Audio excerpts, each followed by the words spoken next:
За энэ хүнсний тухай хуульд өөрчлөлт оруулах энэ хуулийн төслийг бид нэр хүнс үдэ аж ахуйн байгаль орчин хүнс үдэ аж ахуйн байнгын хорогоор хилцсэн юм а.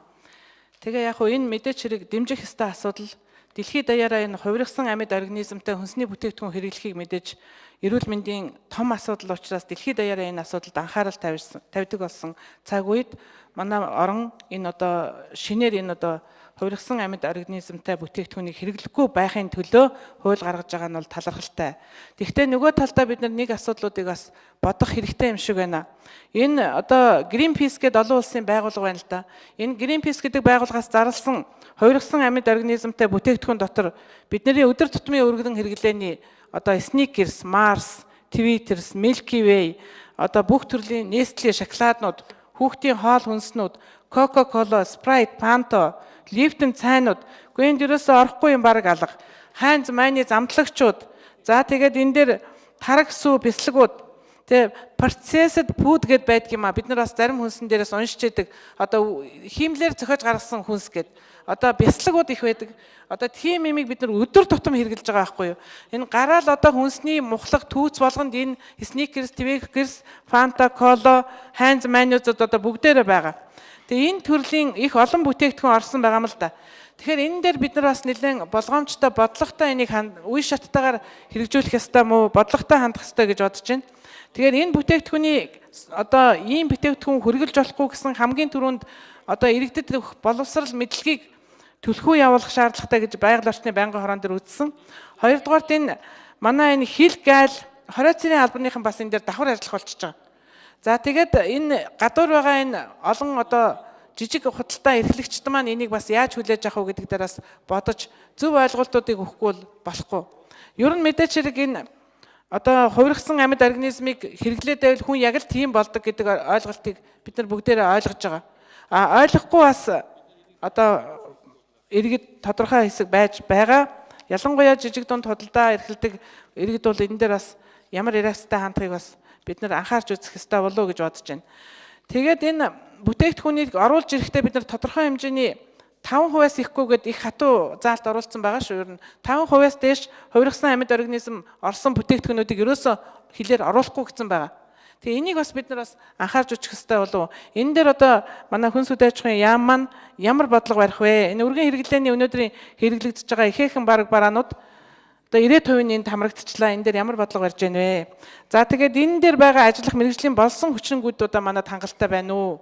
Энийг одоо шалгах шинжлэх лаборатори, шинжилгээ судалгааны лабораториудын шинжилгээний түвшин ISO стандарт хүрэх үү? Тийм өндөр хэмжээний одоо тэр хувиргасан организмуудыг бид нэр тодорхойлж чадах уу? Энэ талын асуултууданд хариу авъя. За, ажлын хэсэг хариулах уу? Хууль санаачлагч хариулах уу? За, боловсролын гишүүн.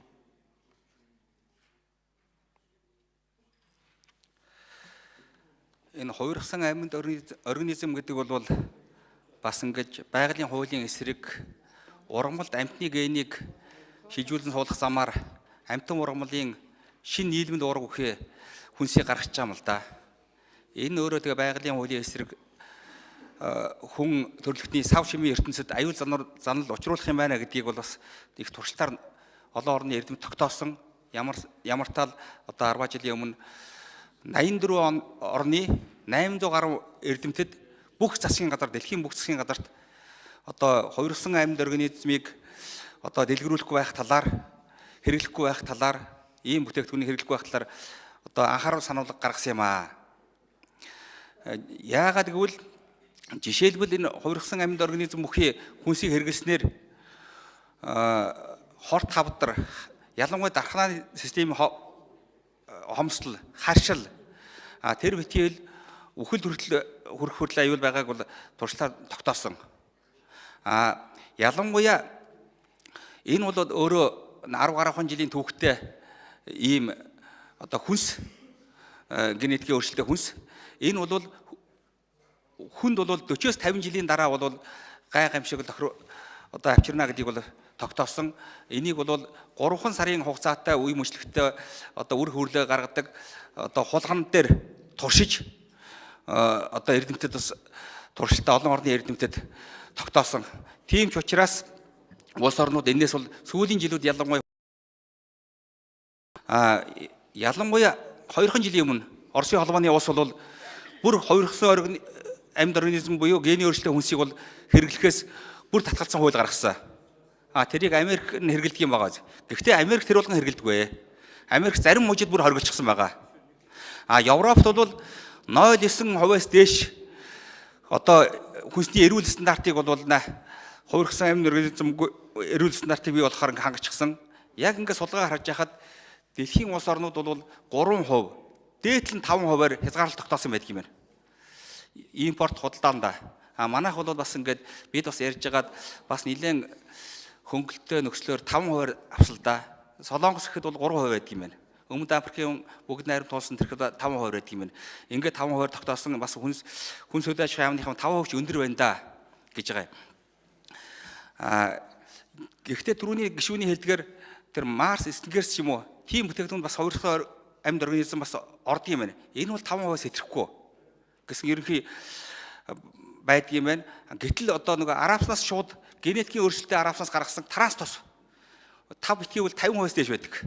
Энийг зарим үйлдвэрлэгчд маань бас нэг үндэсний үйлдвэрлэгч маань тэр өгөөж чихэр баа байсан баха транс тос манайх хэрэглэхгүй гэж зарлаад байгаа шүү дээ. Тэгэхээр энэ хувирсан амьд организмын одоо буюу гений өөрчлөлтийн хүнс гэдэг бол ялангуяа хүн ам цөөтэй одоо манай орны хувьд бол энийг эхэнд нь бид нэр бас ингээ хориглохоос биш бүр гамшиг тохиолдсон үед сүүлд нь яав ийм гэдээ хууль гаргах юм уу ингэж бодох боломжгүй байгаа юм.